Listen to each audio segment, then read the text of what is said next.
Welcome to Reformed Thinking. Great to be diving in again. Today, we're really getting back to basics, the very beginning of the human story. We're looking at Adam, our first father before the fall. Right, specifically his state at creation. And this isn't just some abstract theological point, is it? It shapes how we understand, well, everything that follows sin, morality, even redemption. It really does. Our focus today is on what's called the Doctrine of Original Righteousness, or DOR for short.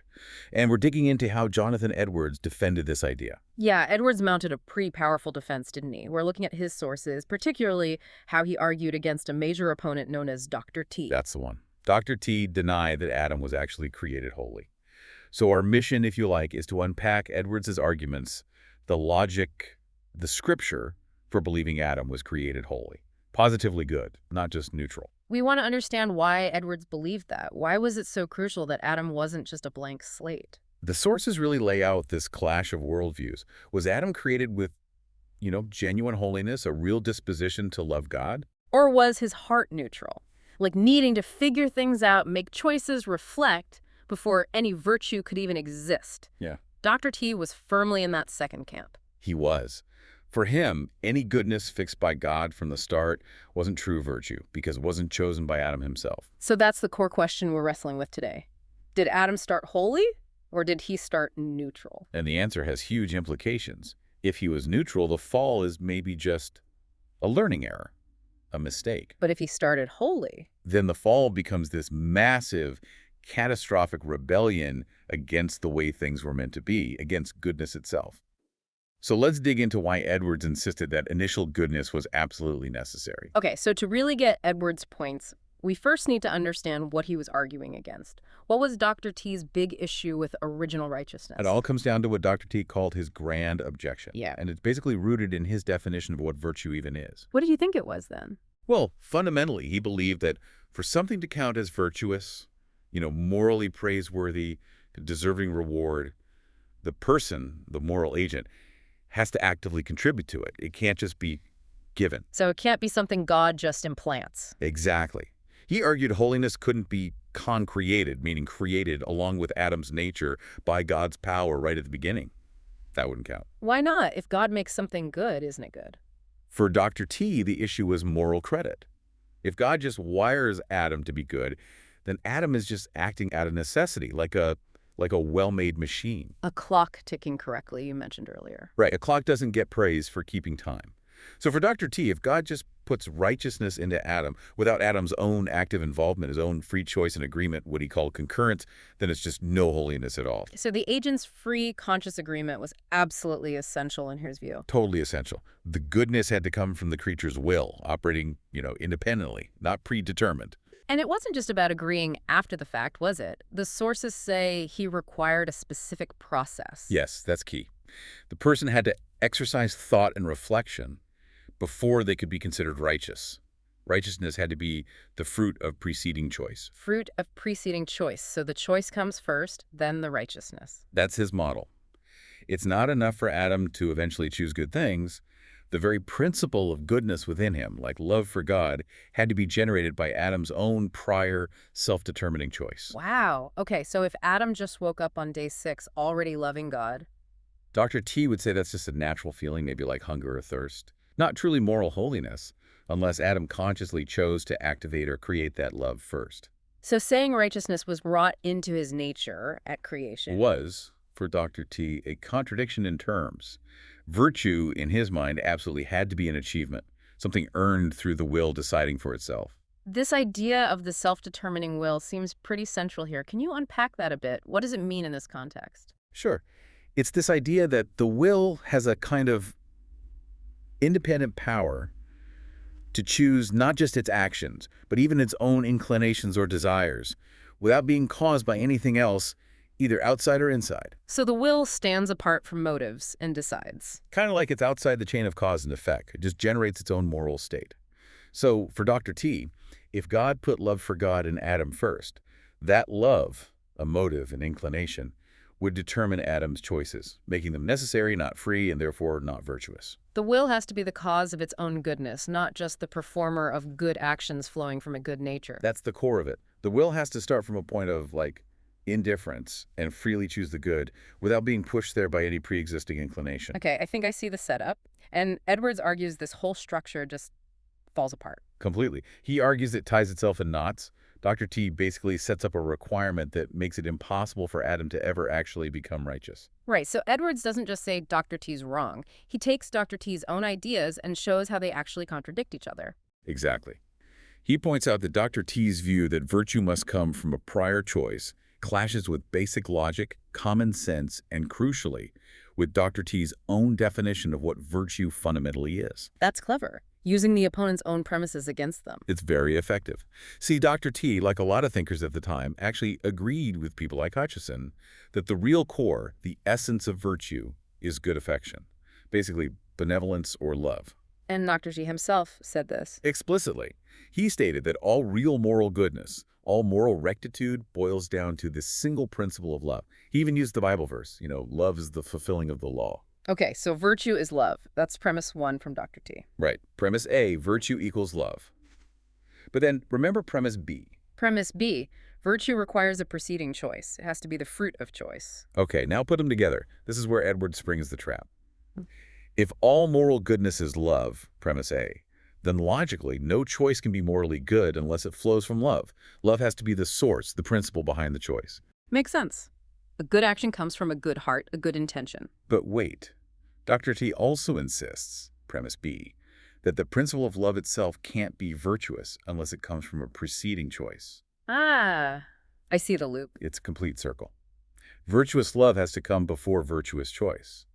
But virtuous choice has to come before virtuous love. You can't have one without the other coming first. It's impossible.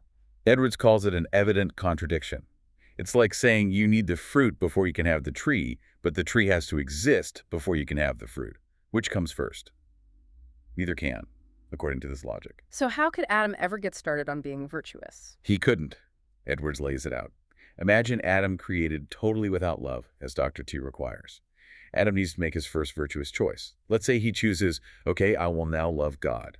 But he doesn't have love yet, by definition. Right. So that choice doesn't proceed from love.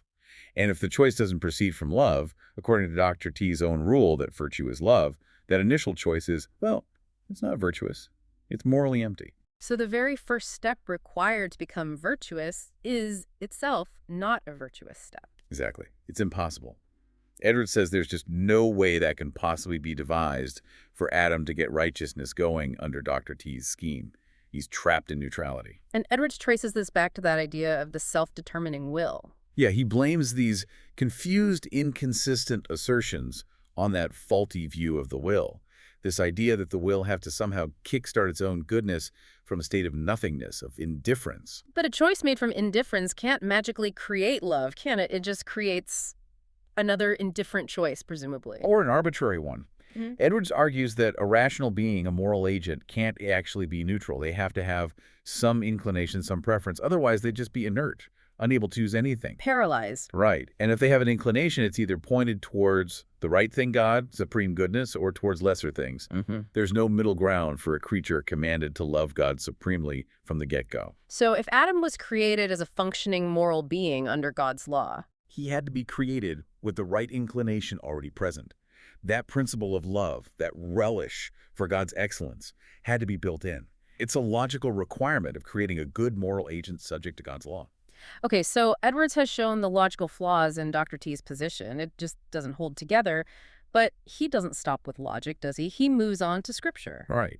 He turns to the Bible, specifically the first 3 chapters of Genesis, the historical account, to show that the narrative itself demands original righteousness. How does the story support it? The first key point is really simple, almost obvious when you think about it.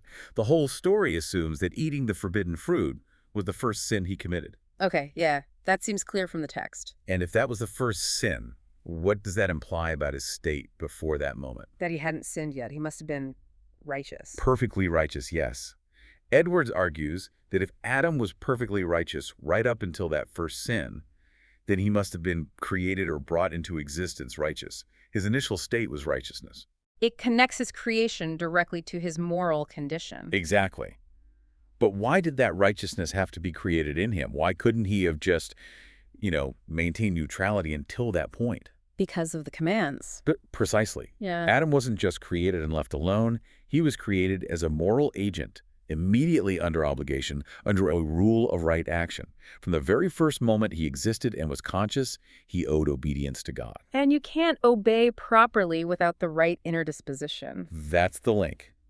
Acting rightly requires an inclination to right action. You can't fulfill the command to love God supremely if you don't actually have an inclination, a disposition towards loving God. So if the obligation was immediate, The inclination had to be immediate too. That necessary inclination present at the very first moment of existence is what we mean by being created with a virtuous and holy disposition of heart. which makes Dr. T's idea that Adam had to do things first, like reflect to get a good disposition, seem backward. Edwards calls it grossly inconsistent.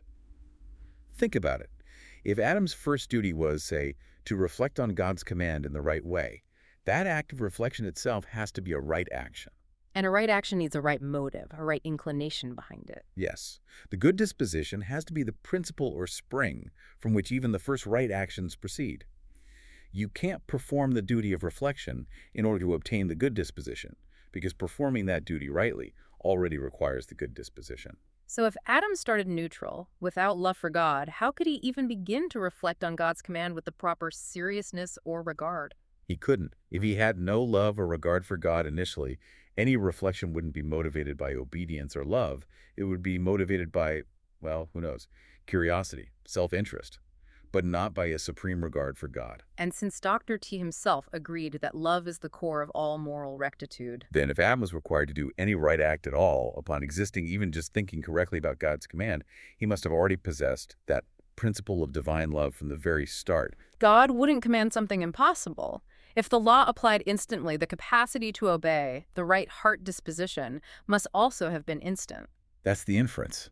To suggest otherwise implies God created Adam under a law he was inherently incapable of fulfilling from moment one, which would make the initial creation defective, not very good. The moral goodness had to be there from the start. Okay, so we have the logical argument and the argument from the timing of the first sin in Genesis. What else does Edwards draw from the Genesis account? He makes another really interesting inference, this time looking at the Garden of Eden itself, Adam's situation before the fall. Paradise. Exactly. The Bible paints this picture of Adam in incredibly happy circumstances, surrounded by evidence of God's favor, blessings everywhere, a state of peculiar favors, the sources call it. Right, it seems like an ideal place. Okay, now hold that picture of God's blessing and favor, and contrast it with Dr. T's idea that Adam was created morally neutral without any inherent principle of holiness. Edward says those two ideas just don't fit together. How so? Why is neutrality inconsistent with paradise? This leads into a fascinating, almost counterintuitive point Edwards makes about what happened after the fall. Think about the cursed labor, toil, sorrow, death. We usually see those purely as punishments. Yeah, they don't sound like blessings. But Edwards, drawing on the sources, interprets them differently. Yes, they're consequences of sin, but in God's providence for fallen humanity, they actually serve as restraints, even as advantages for virtue. Advantages? How can sorrow and toil be advantages? Well, think about fallen people. When life is hard, when we have to work constantly just to survive, when we face sorrow and the reality of death, it tends to curb our appetites. Okay. We're maybe less likely to just indulge every whim if we're struggling. Toil can wean us from loving the world too much. The shortness of life limits the time we have to keep sinning. These hardships act like brakes on our sinful nature. So for fallen people, the curse actually provides some guardrails against even worse depravity? That's the idea. Necessary restraints for a sinful nature. Now go back to Adam before the fall. According to Dr. T, Adam has no inherent holiness. He's neutral, but capable of choosing anything. Okay. And where is he placed? Not in a world of toil and sorrow, but in Eden. Surrounded by, as the sources say, most exquisite and alluring sensitive delights. Everything is pleasant, easy, beautiful. And he has no internal restraints from a sinful nature yet. But, crucially, under Dr. T's view, no positive internal principle of holiness either. And no external restraints like toil or death. So maximum temptation, minimum resistance. Exactly. Edwards argues that if Adam really lacked inherent holiness, putting him in that environment with all those pleasures and none of the hardships his fallen descendants face would put him under unspeakably greater disadvantages for avoiding sin. Wow, that turns things upside down. Paradise becomes the most dangerous place for a neutral being. Precisely. All that goodness, all those sensory delights, without a strong internal compass pointing firmly towards God, it would be overwhelming. How long before the sheer beauty and pleasure of creation pulls his focus away from the Creator? So under Dr. T's view, the garden isn't really a blessing. It becomes, as Edwards puts it, a mere bait, a setup for failure, a magnificent trap designed, functionally speaking, to ensure Adam would fall, and fall quickly, which completely contradicts the Genesis portrayal of Eden as a place of God's special favor. And it messes up the whole blessing-curse timeline, doesn't it? Totally. If Dr. T is right, then the real curse, the situation most dangerous to Adam's soul, was before the fall, in the supposedly blessed garden. And the things we call the cursed toil, sorrow, death, the restraints, actually become God's great favors given after the fall to help manage sin. It completely inverts the story. Moses clearly shows the change in circumstances, the curse following the sin as a consequence of it. That only makes sense if the initial circumstances were genuinely good and advantageous for Adam. Which implies Adam must have had the internal moral stability, the original righteousness, needed to handle that level of blessing appropriately. Yes, the external blessings of paradise logically require a corresponding internal goodness in Adam. Otherwise, the blessing itself becomes the instrument of his downfall. Okay, so Edwards has built a case from logic, from the timing of the fall, and from the nature of paradise. Does he point to any specific verses that just state original righteousness directly? He does. He moves from inference to what he sees as explicit biblical statement. The key text he brings forward is Ecclesiastes 7.29. What does that verse say? It says, "Lo, this only have I found, that God made man upright, but they have sought out many inventions." God made man upright. That sounds pretty direct. It does. But of course, Dr. T wasn't going to concede easily. The debate then focused on exactly what man means here, and especially what upright means. Right. How did Edwards define those terms? Let's start with man, Adam, in Hebrew. Dr. T tried to argue it just meant, mankind in general, sort of abstractly. Edwards agrees it means species, but he argues the context points specifically to the species at its origin. When God first made mankind. Exactly. When God first made mankind, existing in their first parents, Adam and Eve, he points to other verses, like in Deuteronomy, where Scripture talks about the day that God created man, Adam, upon the earth, clearly referring to the beginning. So Solomon isn't just making a general comment about people now, because obviously people now aren't upright. Right. The verse only makes sense if it's contrasting the original state of creation with what humanity became later. It's about the starting point. Okay, so man refers to humanity as originally created in Adam. What about the crucial word upright? Jashar in Hebrew. Did Dr. T try to weaken that? Oh, yes. He tried to suggest it just meant right in some non-moral way, maybe physically well-made or having rational faculties, but not morally good. Sort of. Neutral, but functional. But Edwards pushes back hard on that. Very hard. He argues forcefully that Jashar, in biblical usage, overwhelmingly signifies true virtue or moral rectitude and integrity. He notes it's used constantly in Scripture for moral goodness. Like when it says, a king did what was right, Jashar, in the eyes of the Lord. Exactly. That clearly means moral obedience, acting according to God's will, not just, standing up straight.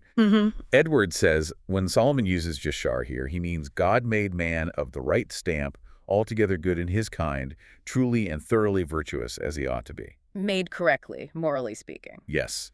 The internal moral compass was pointing the right way. And the verse itself helps define upright by contrasting it with something else. Absolutely. The structure is key. God made man upright. But they, mankind, starting from that original point, have sought out many inventions. And what are the many inventions? Edwards argues these are clearly things sinful or morally evil. Solomon is setting up a direct contrast. God's original work was moral rectitude, Jashar. But humanity's subsequent activity has been the pursuit of moral evil, many inventions. You can't contrast neutrality with evil like that. You contrast good with evil. Precisely. The contrast itself proves that the original state, upright, must have been one of positive moral goodness, not just neutrality or potential. Did Dr. T have a counter for the many inventions part? I think I remember something about him saying Adam's first sin was only one invention. He did try that, yeah. Saying, the fall was one act, not many, so the verse can't be about the fall. Edwards saw that as pretty weak. How did he respond? He argued the many inventions refer to the consequences of the fall, the flood of different sins, the innumerable ways of sinning, the many lusts and corruptions that came pouring out after that first act of apostasy. The first sin opened the door to the multitude of subsequent evils. So the many inventions are the result of losing the original uprightness. Exactly. The verse paints a clear picture. Original state, Jashar, moral rectitude created by God. Subsequent state, many inventions. Manifold sinfulness sought out by man. The moral goodness came first from God. The corruption came second from humanity's choice. So, interpreting Jeshurun and the structure of the verse in context, Edwards concludes Ecclesiastes 7.29 is explicit testimony for original righteousness. Yes. He sees it as proving God didn't create a moral vacuum, but a morally excellent being who then chose to corrupt that God-given goodness. Well, that's quite a comprehensive case Edwards builds. We've walked through a lot of ground here in this deep dive. We really have. From the pure logic to the scriptural accounts, it seems Edwards' defense of original righteousness really stands on two main pillars, doesn't it?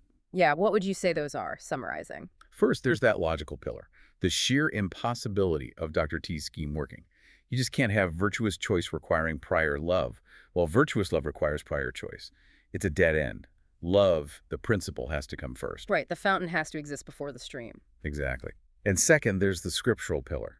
Drawing from Genesis both the fact that sin had a definite starting point, implying prior righteousness, and the fact that paradise only makes sense as a blessing if Adam had an internal holiness capable of navigating it. Otherwise, it's just a trap. plus that explicit statement in Ecclesiastes, God made man upright. Taken together, Edwards argues, the evidence is overwhelming. So Adam wasn't created neutral, waiting to earn goodness. He was created positively good, of the right stamp, as Edwards put it. With it moral rectitude, that love for God, built into his very nature from the start. The fall wasn't a stumble on the path to goodness. It was a catastrophic turn away from goodness that was already present. It really reframes the whole narrative. So for you listening, as you process all this, here's maybe a final thought to mull over, something to take away from these sources. Really consider the implications if God had done what Dr. T suggested. Imagine creating a rational being, instantly responsible under the highest moral law, the law of love, but creating him completely empty of any natural inclination towards the one he's supposed to love. What does the apparent necessity of that pre-existing good disposition, which Edwards argued for so strongly, tell you about the nature of God himself, about the goodness inherent in his original design for creation? And what does it tell you about the depth of the tragedy when that original good order was corrupted? It wasn't just a mistake. It was the shattering of something intrinsically, originally, wonderfully good, something to think about.